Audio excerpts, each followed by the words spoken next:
What are we talking about? Salad days. You know what that is, right?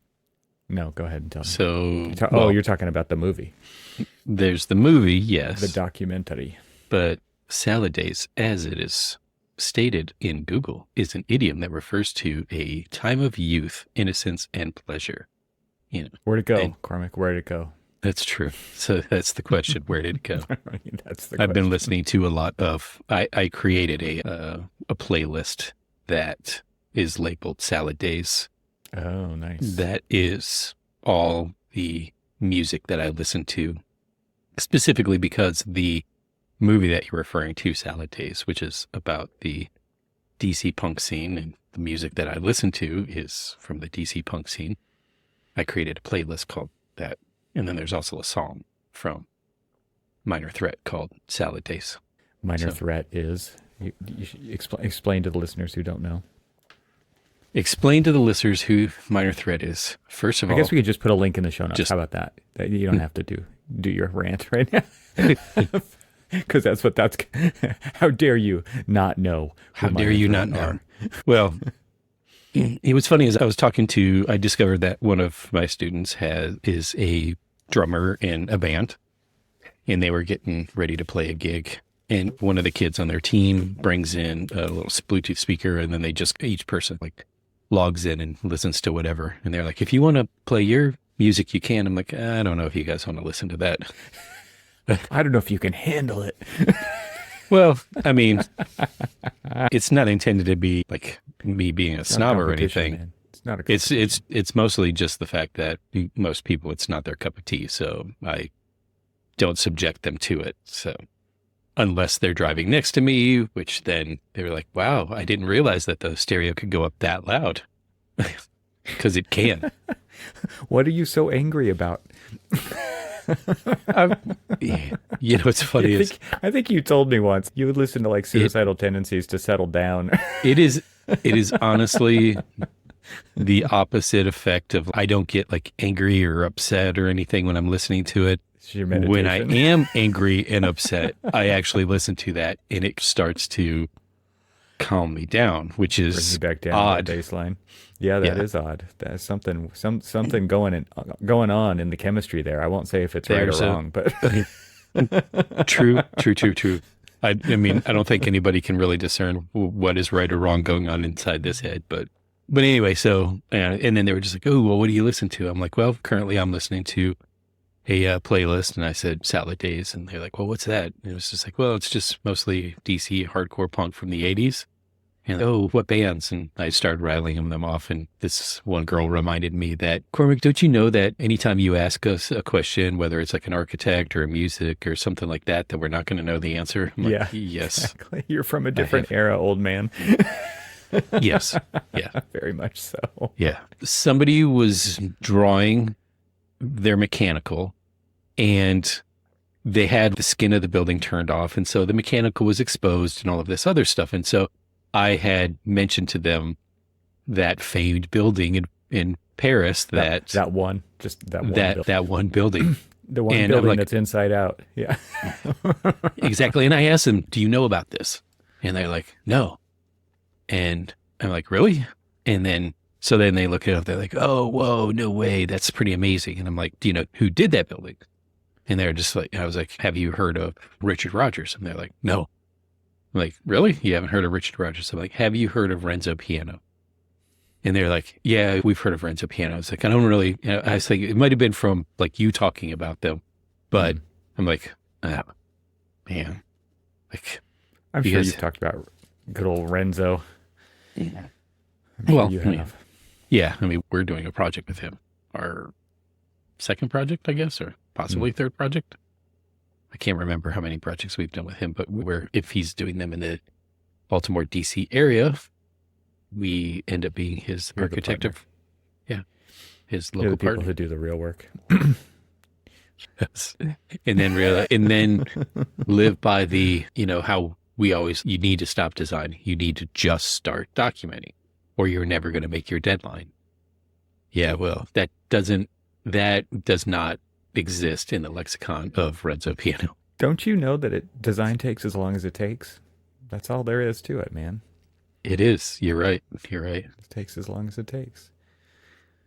Well, speaking of different eras, we got a letter from a listener that I've been sitting on here for a while. Dope. And I'm going to paraphrase it. It was not super long, but long enough to not warrant reading the whole thing on the air. But I'm just going to summarize it. So Sure. Our listener is exploring a 3-year MARC program and can qualify with some prerequisites in a portfolio. But the cost, different schools that this person's looking at range from $81K to $225K. For the tuition 3 and years fees alone. Yeah. Okay. I was going to say, please tell me it's for at least the 3 years so that I don't vomit on I'm screen. pretty sure that they wouldn't be on the list. Yeah. If it were per year.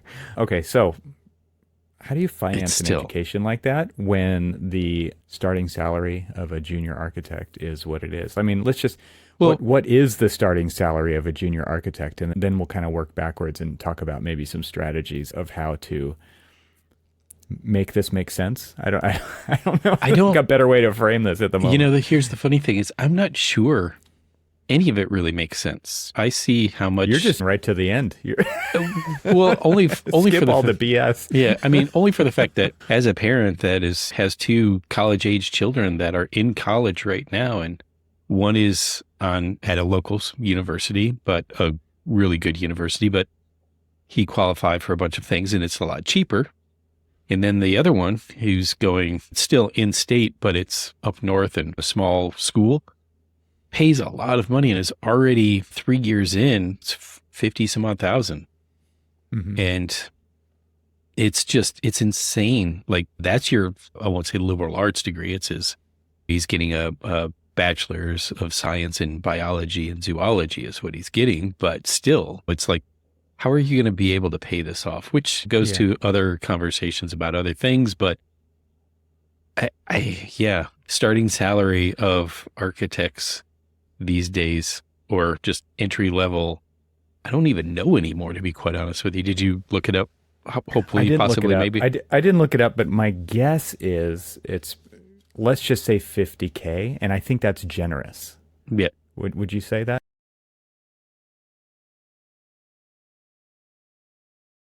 I would. It's probably between 40 and 45, but I would say if it's in a big city, it might be closer to, I think that they've actually been creeping up based on, I asked this question on LinkedIn as well, just to kind of get some information, to crowdsource it. And some of the feedback that I heard was that they have been seeing salaries going up in major metropolitan areas, and whether you would want to work in those locations if you don't live there already and move there and do all of the logistics, you would have to do that. But also the cost of living is going to be higher in those locations as well. I'm pretty sure it doesn't matter that salaries are higher in those locations when the cost of living is too. Okay, so as you see me probably glancing down and all this other stuff. I do. I was filling time. I love this answer because it is wrong. It is so wrong. Okay. It is so wrong. So Google AI, because now that you've got you give the AI overview when you Google something. As of November 2024, the average salary for an entry-level architect in the United States is $100,000. $128,756 a year. Wherever that is, I apparently need to move. Right. The majority of entry-level architects earn between $91,000 and $166,000 per year. Top earners can earn $180,000. Well, Google, you couldn't be any more wrong. In your experience, Cormac, in your experience. I'm not saying in my experience either, but I think there are many top-level corporate C-suite people earning. Well, sure. So to the dismay of all of those who I will say that ZipRecruiter seems to be a little bit more legit. And okay, let's hear what ZipRecruiter has ranges for architects, and the entry-level architect salary is $40,529. Yeah. In a way that seems more legit. Say again, 40,000? 40,000. Let's just say that's 41. $20 an hour, people. That's $20 an hour. Yeah. Yeah. But Yeah. that is so messed up because, okay, I don't know if you're comfortable sharing what you make. Probably not, right? But my guess is it's not enough. Okay, and let's just frame it like this because this is how I've thought about it. I might have said this to you in the past. Let's say that you're making. Okay, so let's just say that in California for fast food workers, it's $20 an hour.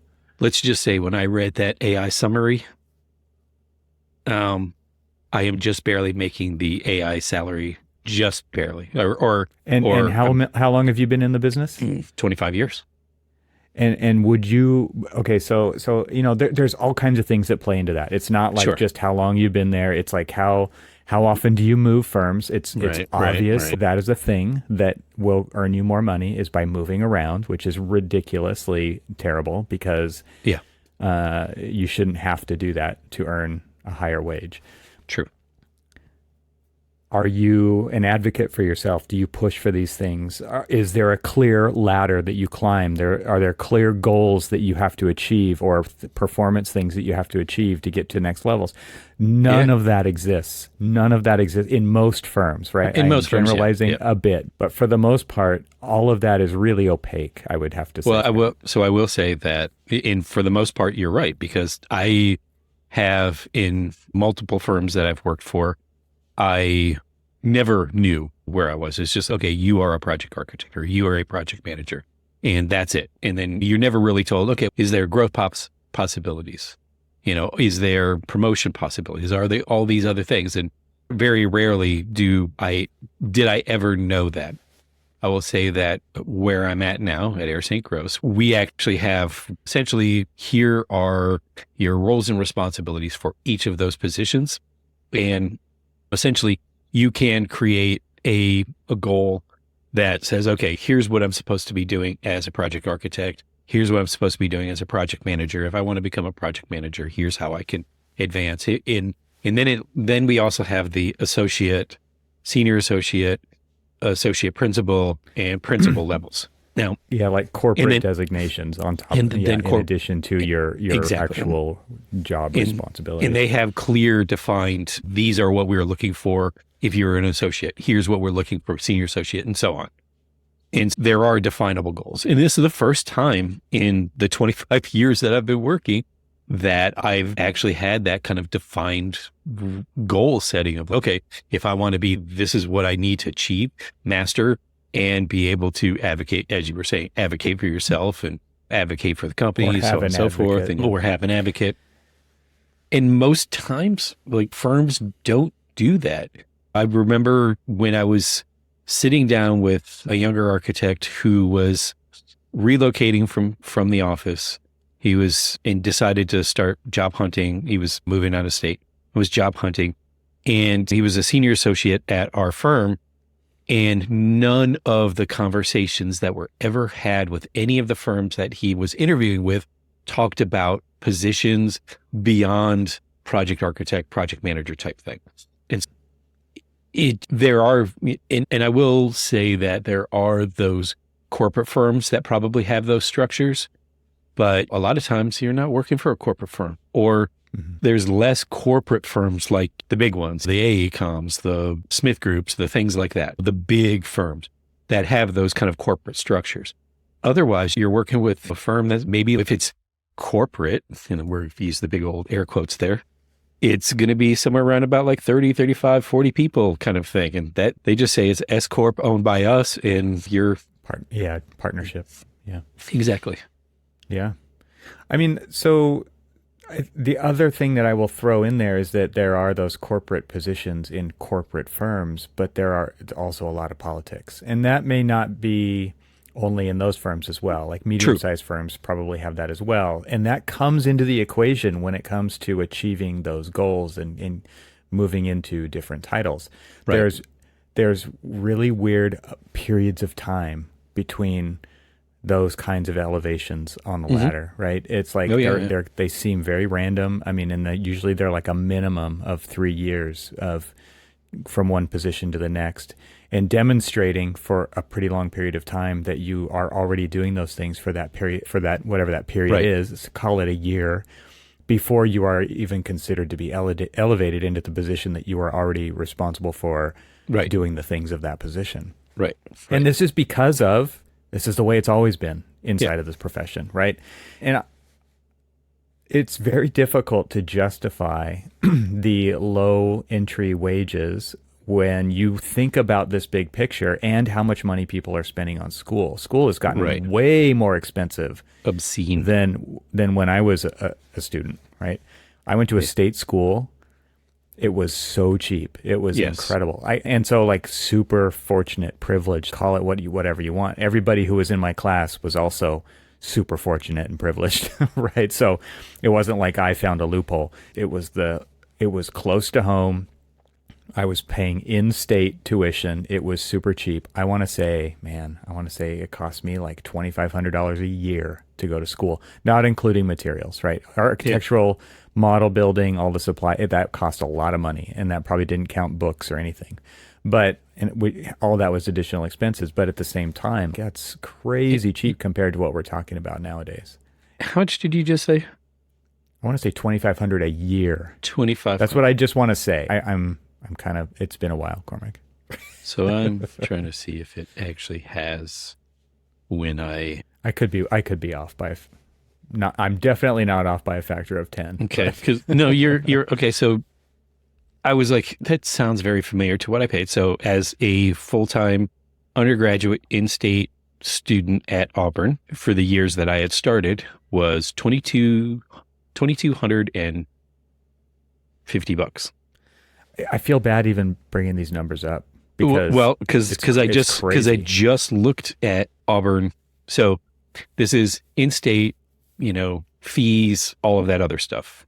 It's $32,960.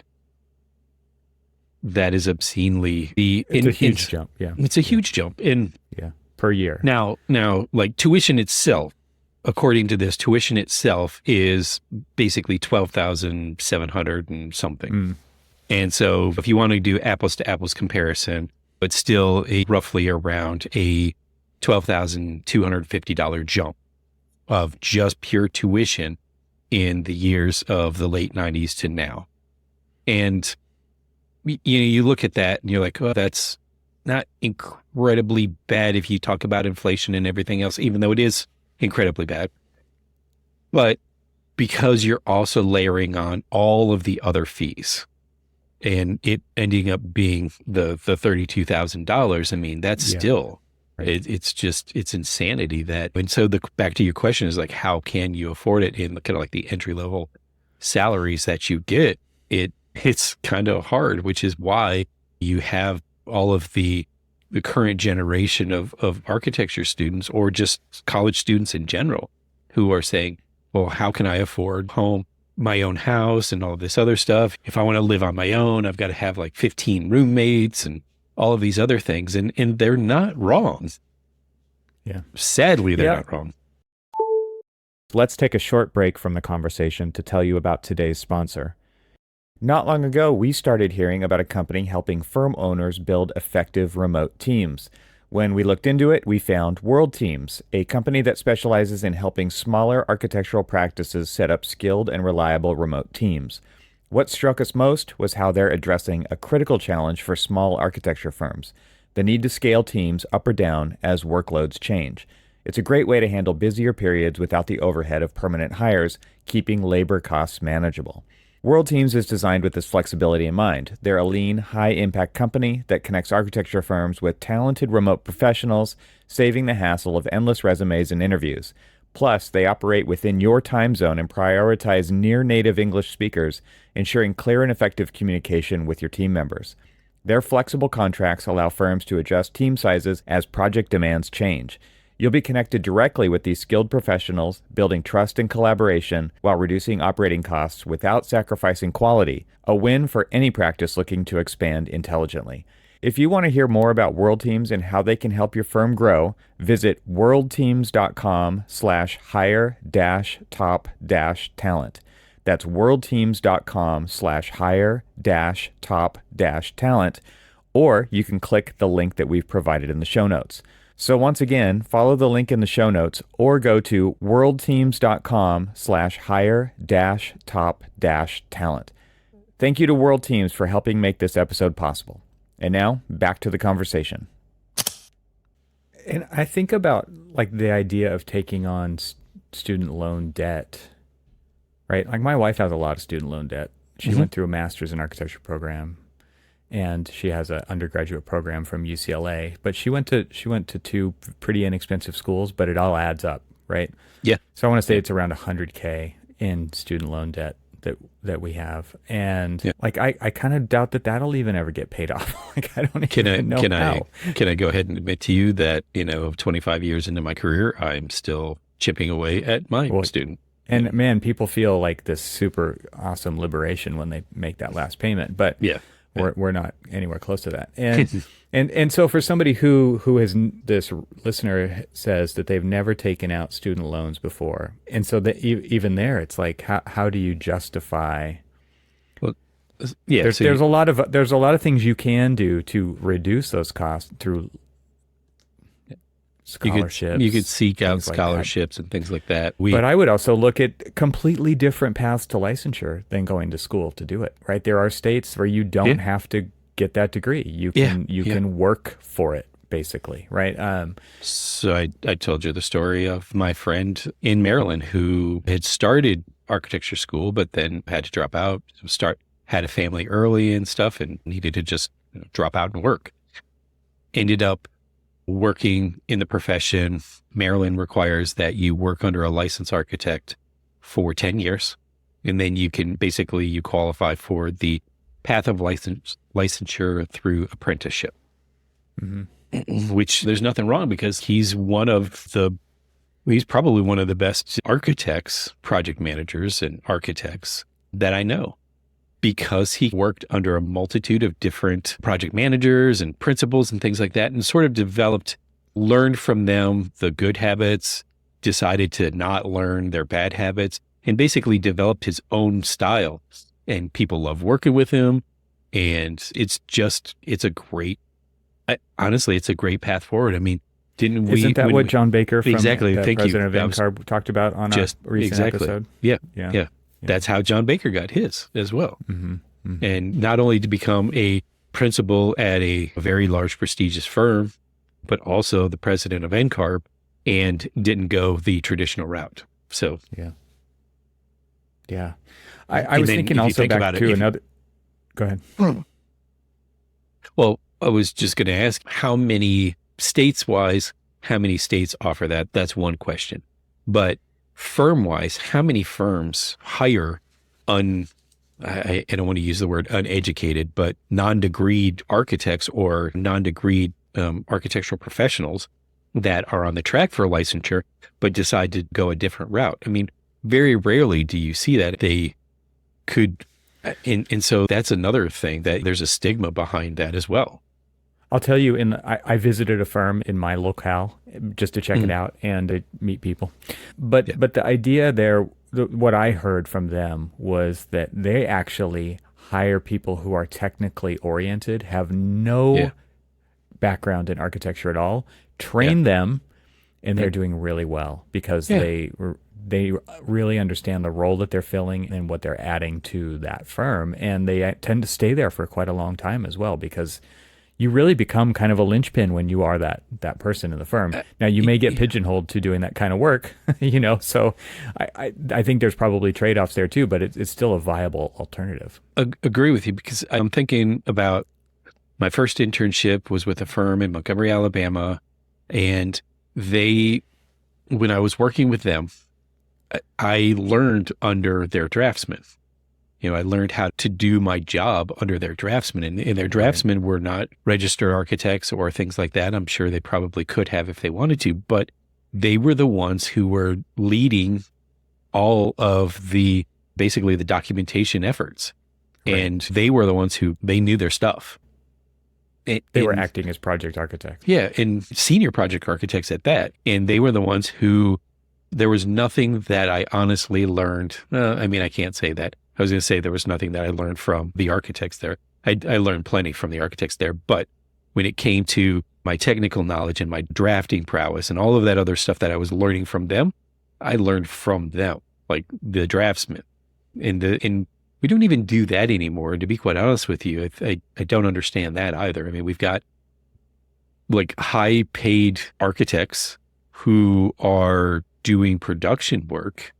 And what was interesting is with the project that I have, the one in the Middle East, we didn't have enough people to do this. So we actually farmed out some of our production work to one of these production companies that oversees production companies.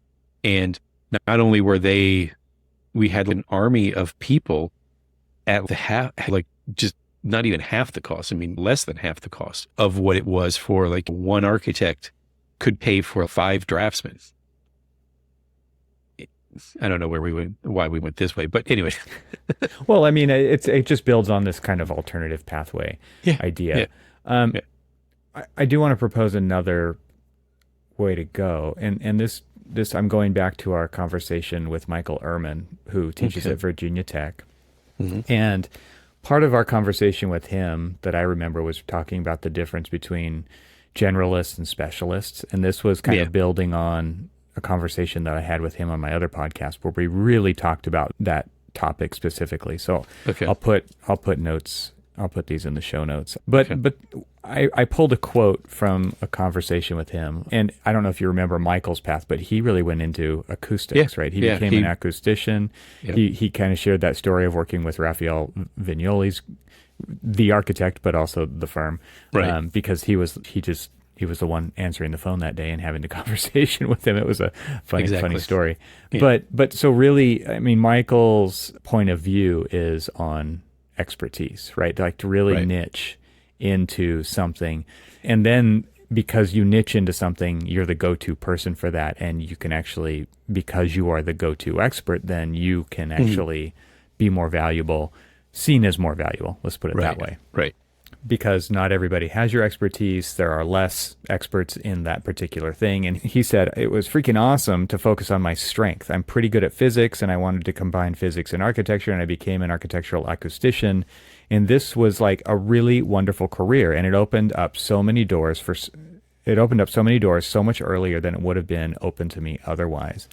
And so, this idea suggests that specializing in a niche creates opportunities for you, and not that not specializing in a niche won't create opportunities for you either. If you are a go-getter, like if you are a serious, like I know people like this who are just kind of entrepreneurial minded and maybe not really specific in their expertise, but I think this is a great way to accelerate career advancement and command a higher salary sooner if you really are willing to focus on something so intently from the get-go. I wasn't willing to do that myself. And you say that, and that's very interesting because I look at my own career as an example of that, where I was a generalist. In fact, I am a generalist. I mean, I do work in specialty projects, but I am not the subject matter expert on, say, the programming effort and things like that. But, I will be able to roll any program into a building envelope and it become a successful building or like successful project and things like that, because that's just, I always jokingly say, give me any building and I can do it blindfolded kind of thing. And we're talking about like the building and not like the programs and things like that, where, depending on the type. So like early on in my career, I guess I was, because we were doing recreational and K through 12. And then I did K through 12 for a long time. But where I'm going with all of that is that I've seen people in my firm and other firms that are the specialists that advance their careers quicker and faster than I have, because they're a specialty. So they become that subject matter expert, that sought after person. I'm somebody who's in building envelopes, or I'm somebody who specializes in allied health type buildings or lab buildings or so on and so forth, right? And so then you become that specialized person that people seek out and go after. Whereas the generalist sometimes just gets overlooked, but they're like, oh, they don't know anything about this building or that building and don't think about it in that particular way. And so it's great that you bring that up, because it's one of these things that I always talk to now that I'm teaching. I have talked about like alternate careers or specializations or generalist and things like that with them, because they're asking me, it's just like, well, what is it that you do? Or what is it that I should do, kind of thing. And just having these conversations about whether or not, like, hey, what is your goal? What is the path? And I said this, I was like, I know this sounds cheesy. And I said this to somebody the other day, I know this sounds cheesy, but it's like that when they ask you the questions, where do you see yourself in 5 years? Where do you see yourself in 10 years? You really honestly should ask yourself that question. Like, ask that question of yourself before somebody else does. Try to figure out where it is that you really are going, because of the way that this profession is becoming. Do you want to be a technology expert within the field where you may not be working on a specific project, but you'll be working kind of globally with all of the different projects to implement workflows and best practices and things like that, to the fact that I specialize in, say, healthcare planning. And so that's what you're going to be doing is healthcare planning. You may not be working on the building envelope or things like that, but you have a huge role in the success of a building, if it's a healthcare building or something like that. I'm just throwing examples out, but you will also probably be the one where they're putting you as a principal in front of somebody instead of somebody that has the same amount of years experience that is just a generalist who doesn't really know the same aspect of like that specific building. Yeah. Does that make sense? Yeah, totally. It's hard, I think, to choose that early on, right? I think part of it is working for a while, maybe identifying holes or areas where there's a lack of expertise, and then finding ways to become that person in your firm or in your region. And I say region because maybe there's I know architects who have left, quote unquote, an architecture firm to really create a firm that specializes in acoustics, for example. Yeah. And then they're a consultant to all of the architects in that region when it comes to that specialty, right? So, or theaters, right? Performing arts theaters.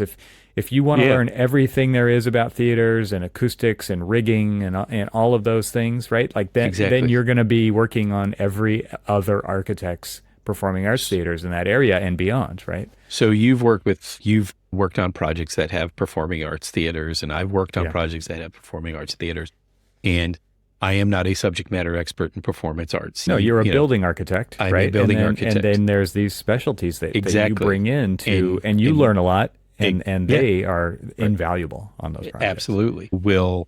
Very rarely will we do projects like that we don't bring in the subject matter experts for those things, because we want a high performance building. Okay, send in Cormac. Do we want a high performance building that is also a high tech performance art thing? Send in Cormac and the theater guy.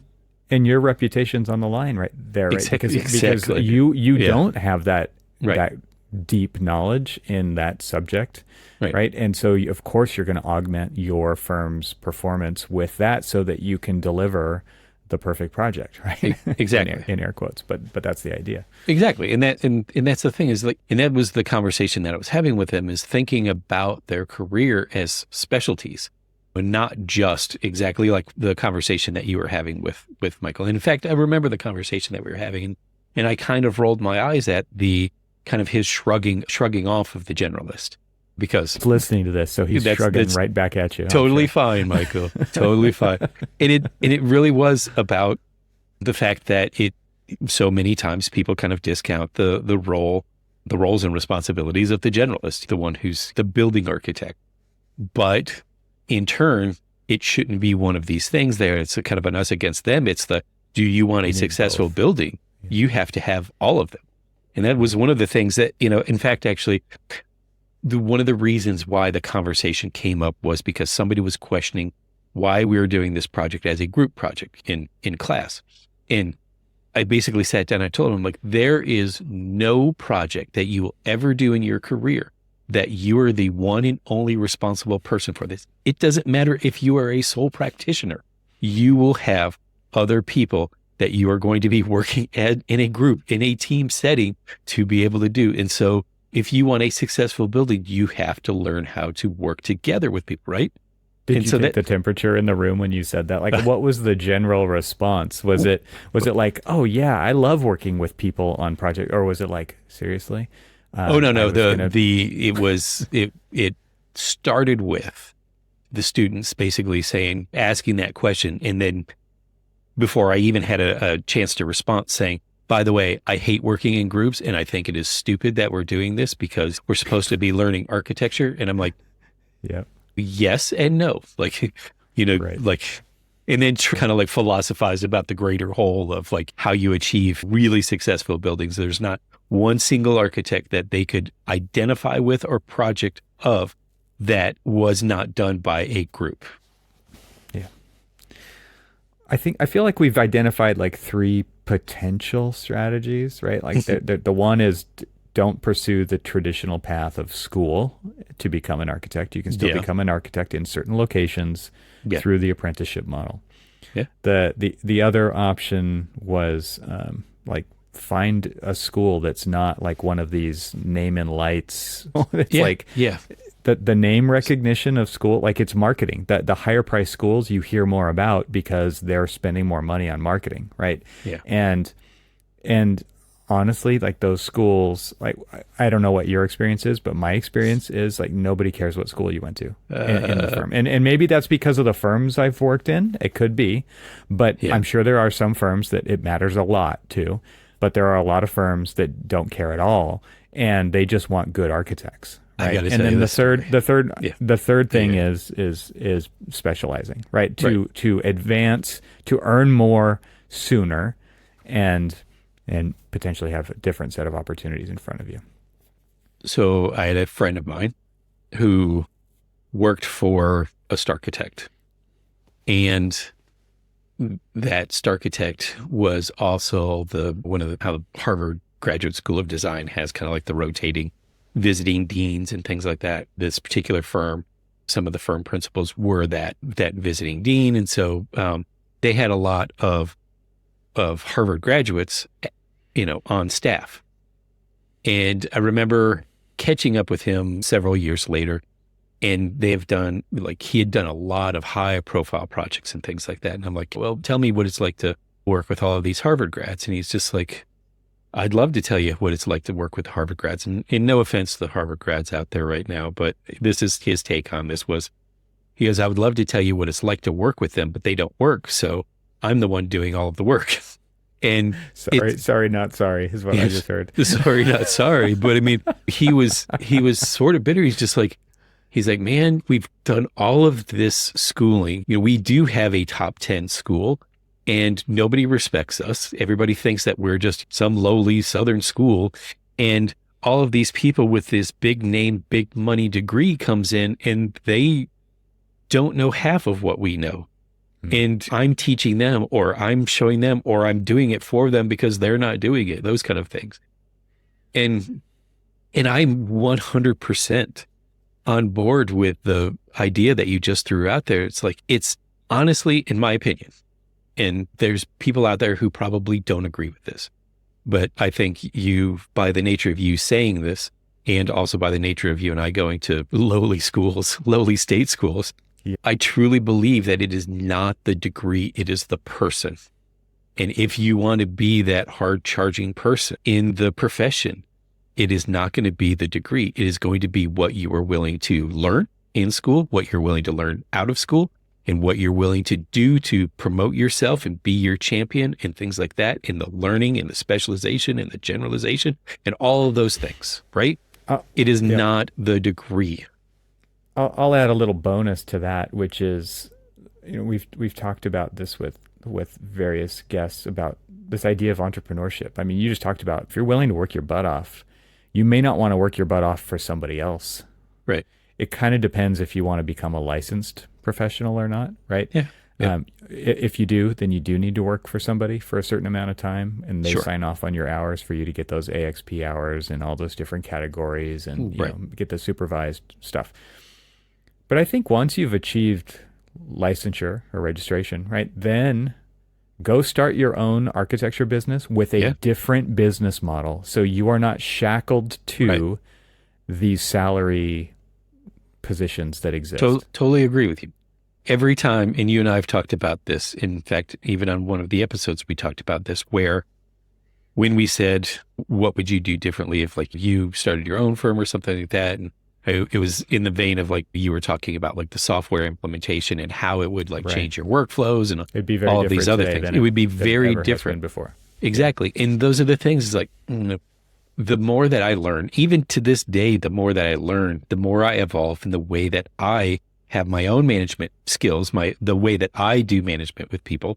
And sometimes I'm thinking, oh yeah, I'm pretty decent at this. And then sometimes I'm realizing that there is so much more room for improvement. And so I'm always evolving and learning. And those are the things that if you're willing to do things like that, and especially if you're going out on your own, usually the people who go out on their own want to do something different from the status quo, the norm that they see, that they're like, whether it's an injustice of like, this isn't the way you're supposed to manage people or projects or clients.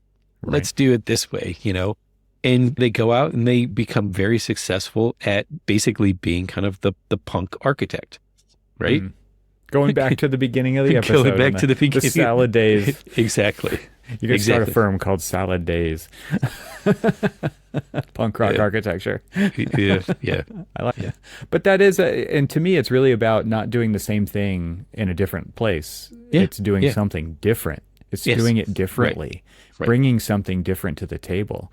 Not only will you be differentiated amongst the other firms that you're competing against by doing that, but you'll probably have a completely different clientele that pays you in a very different way if you choose a different business model. Yeah. And you don't have to be kind of compared to how everybody else is doing it and that continual competition of, what I would call race to the bottom, right? It's like, can you charge less than this other firm? Right. And you don't want to be in that position all the time, right? Like you can always, somebody can always charge less. I guarantee you, until that number is zero, they can always charge less. And it's crazy, but they do it. And our profession is really bad at that. Like we are really bad at that. And especially there are those sole practitioners when they leave bigger firms and they go out there and it's just like, well, I'm going to be more competitive by volume. So I'm going to charge less and do more. Like, is that right? Do you really want to do that? And then there's those, it's just like, you know what?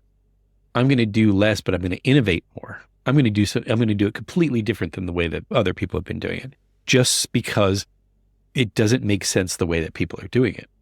Yeah. Yeah. Anything else that you can think of for this? I think that was like a lot of rambling and not very structured, but I think there was kind of four different big ideas in there. I think this is a really tough position to be in because this person has stepped back and is really asking the right questions. Oh, yeah, absolutely. And just saying like, okay, look at what salaries are. Starting salaries are 30 to 50K. School basically is going to be $81,000 to $225,000 in debt when you get out. You're going to be making payments for a very long time if you follow that formula. So there is a reckoning, I think, to be had here. I mean, it's kind of everybody should be stepping back. The AIA should be looking at this. NCARB should be looking at this because this is the value of an architect. This is a profession-wide issue. And to me, I think these are some huge red flags when it comes to this. Yeah, and I'm curious if what the AIA or what NCARB or what NAB can do to really influence the tuitions, because if you be quite honest with you, I mean, most of that, like me looking up Auburn's current tuition, that's just general tuition. That's not even architecture school. And then throw architecture school on top of that, and you're paying a little bit extra on that. And so it's even more just like how schools do business, because now they're doing business not necessarily to educate, but for business. Yeah. To captivate. And I think though that there's the discussion is at the professional level, at the firm level, and the fees and the value to society and those kinds of things. Because like there are definitely students looking at this and saying that doesn't work. I'm not doing that, even though they Right. would have been an incredible architect, right? And Right. so the Right. profession is missing out on those. To me, that's just sad that that happens. But it's pretty obvious when you look at those numbers that it does not pencil out, right? So you have to do something drastically different. And I do kind of wish there was a bigger working on the profession kind of a discussion around this kind of a thing. It's I don't see that happening though. And I'll tell you, is there are more than enough graduates out there. There are too many people, I would argue, in this profession. Those salaries will continue to be low when there's this much supply of people to take those places in at those low starting salaries in firms. Right. There's not enough demand. And so there's just too many graduates and who are hungry to get those jobs and are having to live in the basement at their parents' house until who knows when, to just be able to afford to work, which is crazy. I'm a little flabbergasted because I just looked up the tuition of the school that I'm teaching at, and I was thinking, oh, well, that has to be a more affordable school than, say, the University of Michigan, which would be comparable. It isn't. It isn't. It isn't. It is. It's equally expensive, if not more expensive, than Auburn is. And that we just grew up kinda, in the like, days throws of me. everybody had to go to university, right? Yeah. Yeah. I don't see that happening anymore. Like that's Well, not happening as much. But we because we but do I- have this as- huge shortage in labor, Yes. right?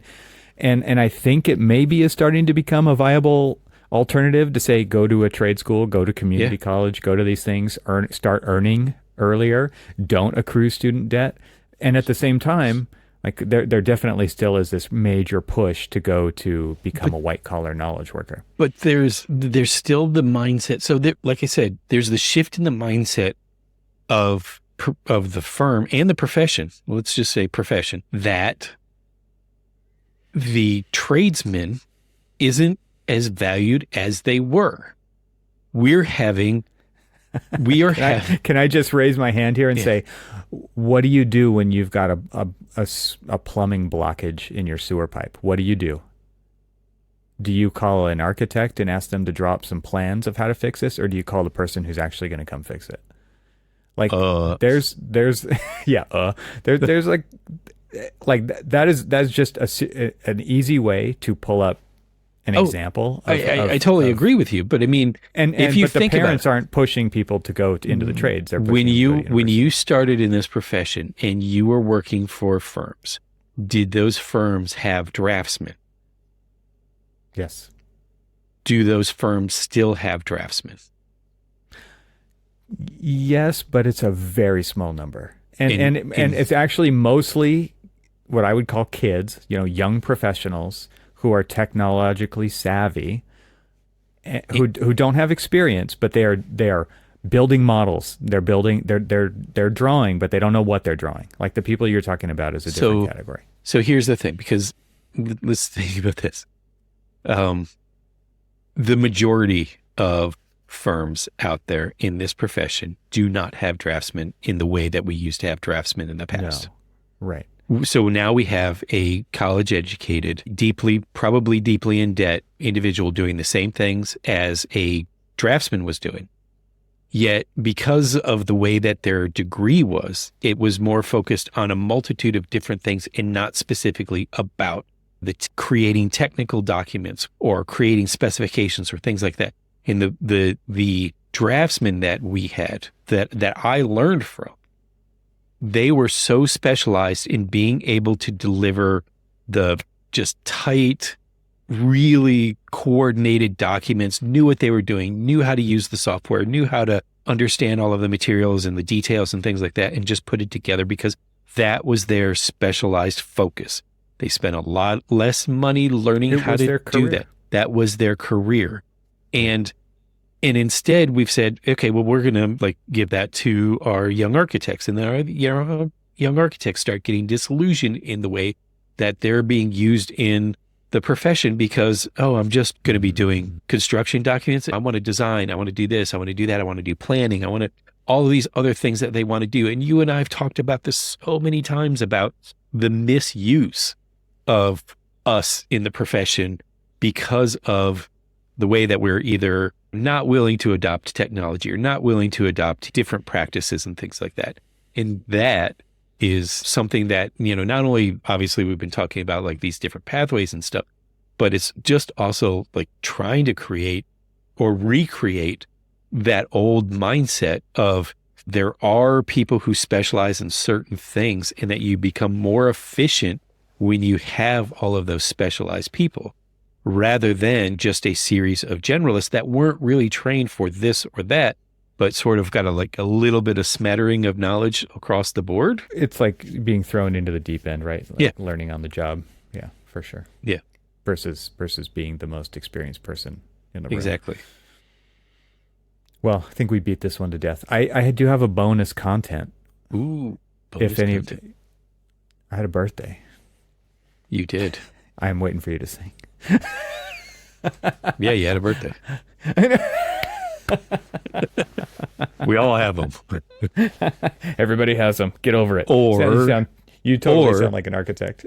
Or happy birthday. What do you want to cook? Hold on. I do. I do want a cookie. Oh, the cookie's in the mail. Oh, yeah. So I know where that.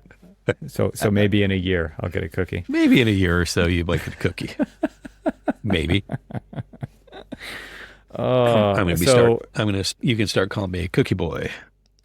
I know you're way older than me, but wow, way older. I believe that we start with the same number. In what, the decade we were born? Yes. Yeah, we do. And age, I guess you're saying. Yes. So, it's interesting. Somebody said that now, I could actually be way more comfortable with my place in the world of just being. And I'm curious to ask you if you have, once you turned the corner of 50 years old, once you started going downhill, because exactly. all those years going up. Once you hit the summit, now you're going down. Have you now that you can look yes. back for quite some time after hitting that milestone, can you notice any difference? I'm just curious, what observations you've had. Yes. What I noticed mostly is not the I don't give a damn attitude, but it's, you know what? I've done this long enough that I don't need to stress over this, that I don't need to worry about it so much, that it is what it is. And it's a cliche. That's what it is. It's just, to me, and funny enough, and maybe I'm just that late bloomer, but it took me this long to start to really be more self-reflective, more introspective, and start to really think, okay, what is really most important to me? I admire and appreciate those people who have done this so much earlier than I did, but I've honestly gotten to that point, and this is just, maybe this is the nature of being a Gen Xer, where it's just, you're always doing it for yourself. You're just not doing it for yourself. You're doing it yourself. Yeah, and you're just doing it and you're doing it and you're doing it, and you never really stop to actually think about it. And then you start to get to this point where you're just like, wait, why haven't I stopped to think about it? Why haven't I stopped to ask myself these questions? And I finally started to stop and think about it and ask myself those questions. Mm-hmm. And so honestly, getting to this age, I finally, I feel like I've turned the corner where I'm like, oh, you don't always have to do it yourself, there are people. And so if you would have had that conversation that I always kind of refer to with a friend of yours, a friend of ours, in the bus at the Chicago AIA convention, where we were talking about and kind of complaining about the youngsters, about the youngsters and stuff. Mm-hmm. And if you would have asked me back then, it's like, man, you just nose to the grindstone, pull yourself up by the bootstraps. You just got to work. And you got to outwork the next word and all that other stuff. And that was that was like my bad habit, right? It was your programming. And I got to the point where I'm like, maybe we're the ones doing it wrong. Maybe we're the ones. And so when I started to like realize that, like if you and I would have had this conversation when we started this podcast 12 years ago versus having this now, I would have given you a completely different answer. I would have probably said, no, I just still keep working my butt off and all of this other stuff. And now it's like clean more faster. Yeah. Yeah.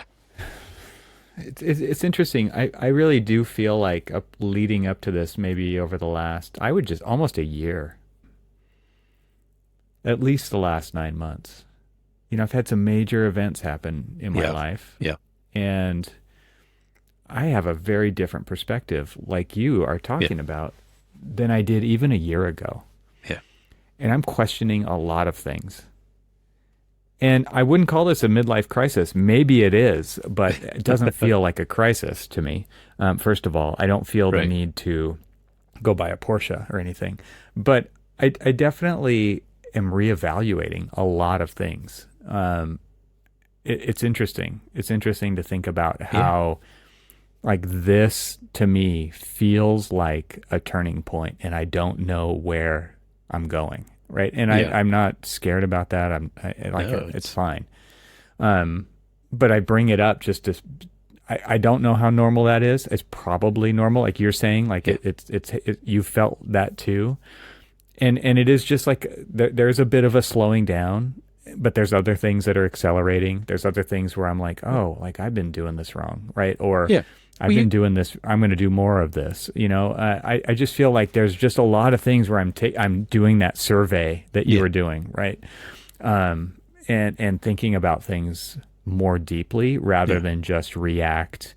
That to me is like, that needs to go away. Because we need if it feels right, it is right. Like that to me, like it's really a thing where it's like hell yes or no. Yes. If it's a maybe, that's a no, right? Yeah. And there's only so much time to do all the things that I want to do. Right. And so I really have to be discerning about the things that I say yes to. So these are all the things kind of tumbling around in my head as I've done another revolution on the odometer here. Exactly. Because, you think about these things, and I'm sure this is where you're at. It's like you start to think about, you think about all the things that you've done in your life, people you've met, the life you've lived kind of thing. And then it's kind of this self-reflection of, why did I feel like that was more important than this? Why did I prioritize this over that? And sometimes it's not, say, necessarily living in regret, but it is, why did you choose the things that you chose? And why is it that, you did this over that? And those are some of the things that I look at and I'm just like,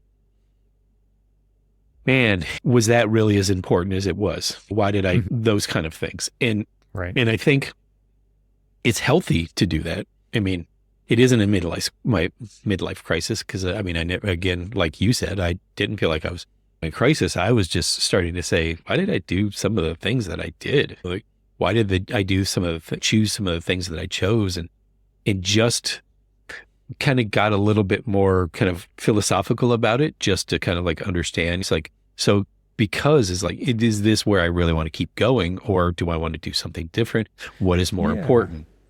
Does it still serve me the way that it used to? Exactly. Because I think there's a lot of things like that where it's like, you just do it because you've done it. I mean, we talked about this with firms and the way that they operate, right? Yeah. We all have that in us as well, right? And it's like, just sit back and notice if that is still serving you in a good way or not. If it's not, like, move on. Why do it? Let it go. Exactly. Yeah, why do it? Yeah. Well, so with all of that, I would like to say happy birthday. Oh, thank you, sir. Thank you. It's an honor and a privilege to have another one. Still be here. I'm pretty sure I did send you a pretty sarcastic you did. text on the day of. You did. Because it wouldn't be a birthday wish if it wasn't from me, if it wasn't sarcastic. True. All right. Well, thanks, man. Talk to you soon. Yep.